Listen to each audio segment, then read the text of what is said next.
ليلة جمعة مباركة عليكم إن شاء الله. لنا ولكم إن شاء الله. بركة الصلاة على محمد وآل محمد.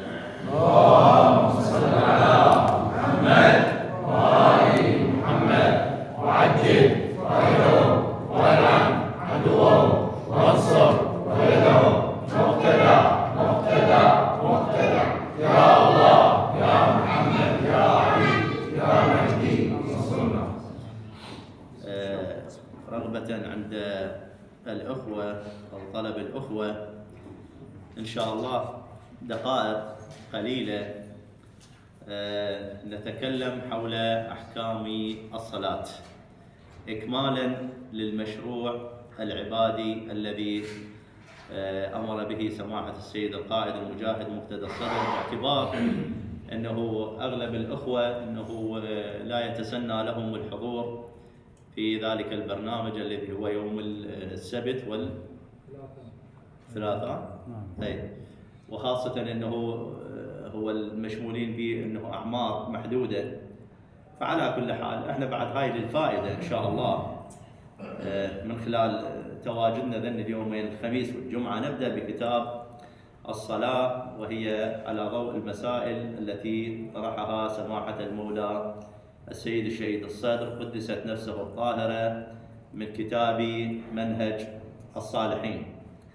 طبعا تعلمون أن الصلاة لها من الأهمية في الشريعة الإسلامية، وهي من العبادات المهمة التي عبرت عنها الأحاديث إنها معراج المؤمن، وإنها عمود الدين، وإنها شرط قبول الأعمال، وإنها أول ما يحاسب عليه العبد، وإن قبلت كما نص الروايات إن قبلت قبل ما سواها، وإن ردت رد ما سواها، وإنها حصن من سطوات الشيطان، وإنها تنهى عن الفحشاء والمنكر، وعلامة المؤمن، وآخر وصايا الأنبياء. والقبول هنا طبعا لما يقول إن قبلت قبل ما سواها، وإن ردت رد ما سواها، هاي شلون نفسرها؟ يعني مثلا إذا قبلت الصلاة أعمالي مقبولة أني، وإذا ما قبلت الصلاة أعمالي ما مقبولة مثلا، شلون؟ أو إنه اللي ما يصلي مثلا واحد ما صلى لكن من جانب آخر إنه صام، أو مثلا أدى الخمس، أو عمل عملا صالحا آخر، يعني ذاك العمل ما ينقبل. لا أخوان، عندنا أكو مصطلح القبول ومصطلح الإجزاء. القبول والإجزاء. القبول مرتبة عالية، مرتبة المؤمن الحقيقي، لأنه أنت مرة تصلي بركوع بسجود كذا، هاي صلاة مجزية تسقط عنك العقاب، يعني الإجزاء إسقاط عن العقاب، لكن القبول الله يقبلها، يعني الله راضي عليك. طبعا القبول كمالها وتماميتها، هاي لما يقول إن قبلت يعني قبل ما سواها، كأنه شفيع بالأعمال إلى غيرها في حال القبول، مو معناته الأعمال الأخرى ما مقبولة. يعني بعبارة إنه أنا شلون الله سبحانه وتعالى يرضى عني بالصلاة؟ إن قبلت. كيف تقبل؟ لازم الصلاة، هاي المفهوم النظري، هاي الألفاظ إلها تجسيد بالواقع. في يوم من الأيام هنا ذكرت لكم قلت لكم إنه إحنا الله سبحانه وتعالى يريد من عندنا إداء الصلاة وإقامة الصلاة. إقامة الصلاة، دائما الخطاب أقم الصلاة، مو أد الصلاة. ولذلك المعصوم شن خاطبه؟ أشهد أنك قد أديت أقمت، أحسنتم، مو أديت، أقمت الصلاة. فالإقامة هي الدعوة إلى عبادة الله سبحانه وتعالى، الدعوة إلى التوحيد، الدعوة إلى رسالة الله. فمنها الصلاة، لما أكبر وأشهد بالوحدانية ولا أستعين إلا بالله ولا أعبد إلا الله سبحانه وتعالى، من أطبقها هذا القبول. أو من تنهى عن الفحشاء والمنكر، إن الصلاة تنهى عن الفحشاء والمنكر. إذا ما نهت عن الفحشاء والمنكر مجزية لو ما مقبولة؟ ما مقبولة، هي مجزية على كل حال. طبعا أنا ذاك الرواية فقط للتهاون بالصلاة. تبرك اليوم نقرأ لنا كم رواية، ما ندخل بالمسائل. رواية للتهاون بالصلاة، مو اللي ما يصلي، لا التهاون بالصلاة، يعني اللي ما يهتم، اللي يأخرها، يوم يصلي يوم ما يصلي كذا. مثلا الرواية عن أبي بصير إن الإمام الصادق عليه السلام لما حضرته الوفاة دعا أقاربه فقال لا تنال شفاعتنا من استخف بالصلاة. من استخف لا تنال شفاعتنا. الرواية إنه الإنسان المتهاون بصلاته يبتلى ب15 خصلة. أقرأها لكم اختصارا. الرواية طبعا عن النبي صلى الله عليه وآله في حديث مع الزهراء سلام الله عليها. هاي 15 على نحو الاختصار، الرواية طويلة. الأولى يرفع الله البركة من عمره. أي سبحان الله، يرفع الله البركة من رزقه. أنت شايف أكو واحد مثلا يقول لك والله أنا مهموم، أنا تعبان مثلا، حياتي شو أحس بيها ضنك، بعائلتي بكذا، تقول له مولانا أنت ملتزم بصلاتك؟ قال ها مو كلش. مولانا صلي صلاة الليل؟ قال مو كلش. يا بتزور المريض، جيرانك، اخوانك، تتفقدهم كذا، هاي الاعمال موجوده عندك؟ مو كلش كله مو كلش. هاي اثار لها اخوان، لها اثار. زين، يرفع البركه من عمره، يرفع الله البركه من رزقه، يمحو الله عز وجل سيماء الصالحين من وجهه. انت شايف مرات واحد يقول لك هذا وجه رحماني، واحد لا يقول لك هذا وجهه مو رحماني. هسه سبحان الله انت لا تعرفه ولا شايفه ولا عندك حاله مسبقه وياه. على العموم زين، كل عمل يعمله لا يؤجر عليه، لا يرتفع دعاءه الى السماء. هاي بالروايه، حسب الروايه، ليس له حظ في دعاء الصالحين، يموت ذليلا. هسه ذليلا شلون؟ في مكان مثلا بعيد، في غربه مثلا، او موته غير لطيفه. على كل حال زين، قال يموت جائعا، هاي الخصال، يموت عطشانا. الرواية تقول فلو سقي من أنهار الدنيا لم يروى عطشا. طبعا هاي القضية المعنوية، مو المادية بعد. زين، يوكل الله به ملكا يزعجه في قبره، يزعجه ما يعذبه، يزعجه. بعد يضيق عليه قبره، تكون الظلمة في قبره، يوكل الله به ملكا يسحبه على وجهه والخلائق ينظرون عليه. شايف الذلة شلونها؟ عجيبة، أجارنا الله وإياكم. يحاسب حسابا شديدا، عكس هذا اللي يحاسب حسابا يسيرا. لا ينظر الله إليه ولا يزكيه وله عذاب أليم. الرواية طبعا في فلاح السائل للسيد ابن طاووس صفحة 22 وباقي. على العموم إخوان، الصلاة شنو معنى الصلاة؟ يعني هاي مقدمة على مود ترغيب بالصلاة. الصلاة مفهومها صلة بين العبد وبين ربه. مو إذا أردت أن يكلمك الله فقم إلى الصلاة، اقرأ القرآن. وإذا أردت أن تكلم الله فقم إلى الصلاة. الصلاة الحقيقية هي أنه أكو علاقة بينك وبين الله، لو ماكو صلة من الصلة. ولذلك أنه الصلاة هذا مفهوم، ولذلك كان عند الأقوام السابقة من باب أنه التقرب إلى الله سبحانه وتعالى.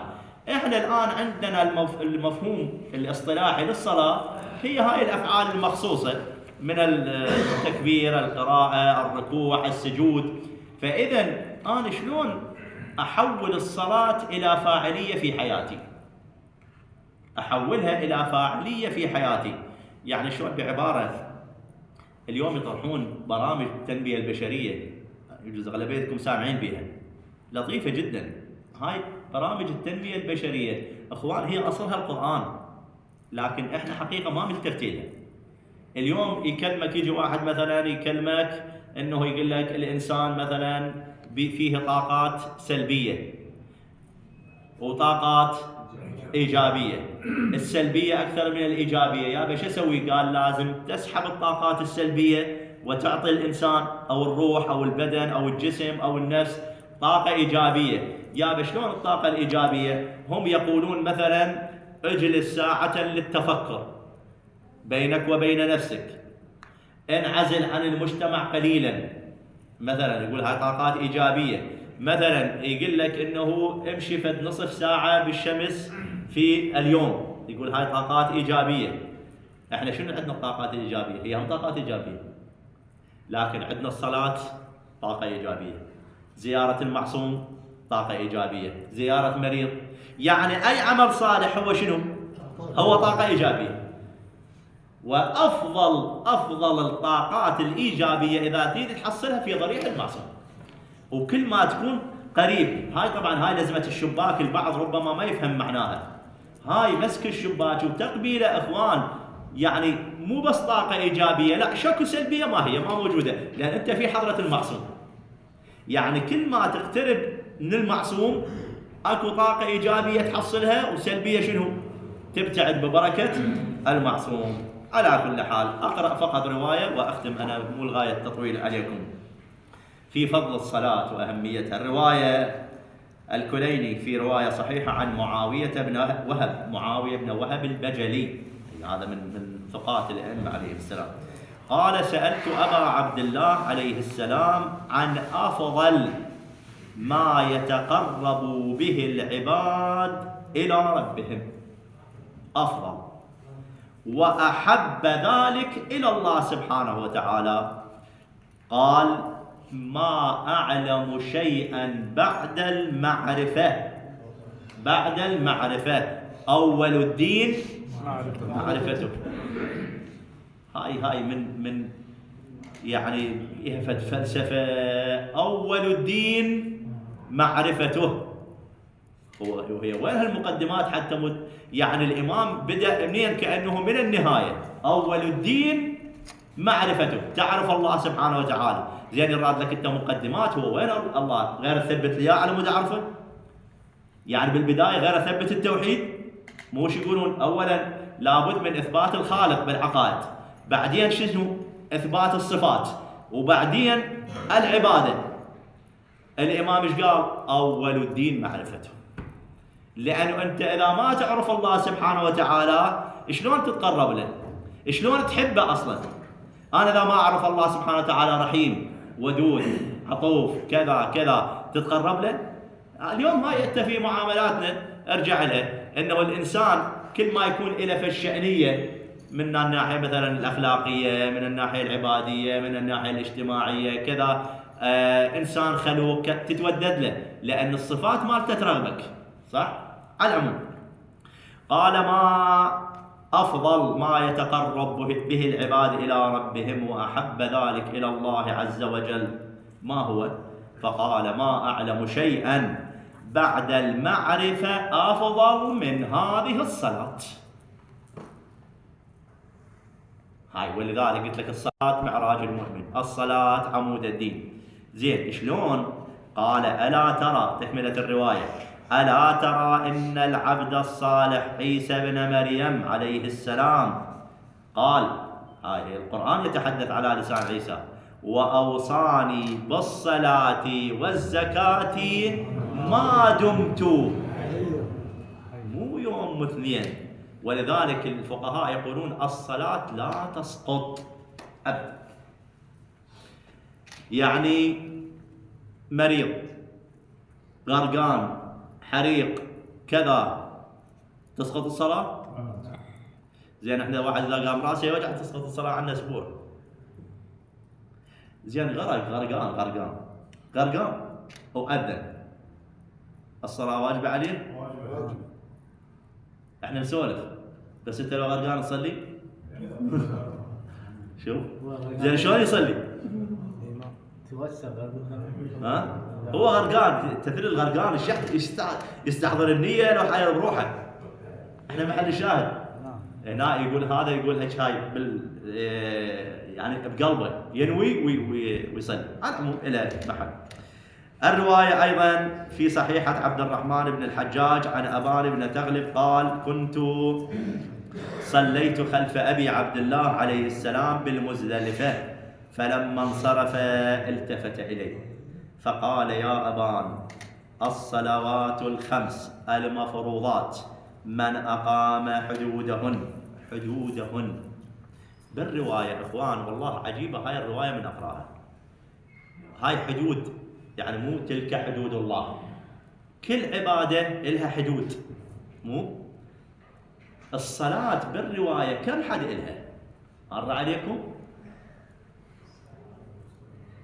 10,000 حد. شلون؟ ما أدري. يعني شقد يراد لك أنت حتى تقيم الصلاة بحدودها. هاي اللي يقول عليها الإمام سلام الله عليه، هاي الصلاة المقبولة.